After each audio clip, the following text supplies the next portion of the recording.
అదే ఓలా షోరూమ్ లో బండికి పూలమాల వేసి తీసుకోపోయినా ఇప్పుడు అదే ఓలా షోరూమ్ కి చెప్పుల గడ్డ వేస్తాం.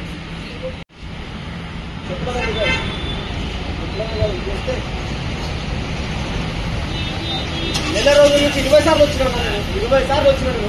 ఒక్కడు రెస్పాండ్ కాడు, ఏం లేడు, ఒక్కడేమన్నాడు. ఇప్పుడు షోరూమ్ ఇంటికి వెళ్ళాలంటే సర్వీస్ సెంటర్ పక్కన మార్చిరట. ఇంతకు మించి ఏం చేస్తాం? పోతే నా పైసలు పోలేదు.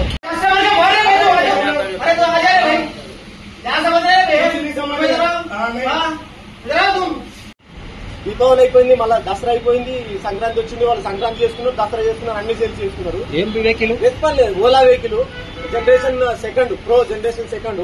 ఈ వెహికల్ మంచిగా ఉంటది, అదే నమ్మిరు. నేను ఒక 4 నెలల సంది తిప్పలు పడుతూనే ఉన్నా. ప్రతిసారి వచ్చిపోకడా 15 నిమిషాలు ఇలా కూర్చోడు, పట్టించుకునేటోడు ఉంటాడు, ఎవడున్నాడు. వాడు అమ్మినోడు ఏమంటాడు? నాకు సంబంధం లేదు, అమ్ముడు వరకే నాకు సంబంధం అంటాడు. వాడు ఎవరికి చెప్పుకోవాలి బాధ? మేనేజర్ కనీసం సర్వీస్ మేనేజర్ ఒక్కడుండే మాట్లాడాడు. ఏం చేస్తాం? ఎవరికి చెప్పుకోవాలి బాధ?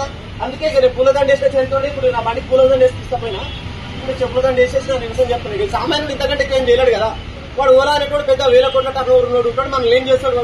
వాడు ఏమైనా చేయగలుగుతాడు మనల్ని. కాబట్టి నేను ఇంతకు మించి ఏం చేయలేదు. నా నిరసన ఇట్లా చెప్తున్నా. వాడంటాడు ఏం చేస్తావు చేసుకోపో, నేను చూసుకుంటా అంటుంది. వాడు కూడా నేను ఏం చేస్తాను. అందుకే నా నిరసన నేను చెప్తున్నా. బాబు ఇది ఇచ్చేయా.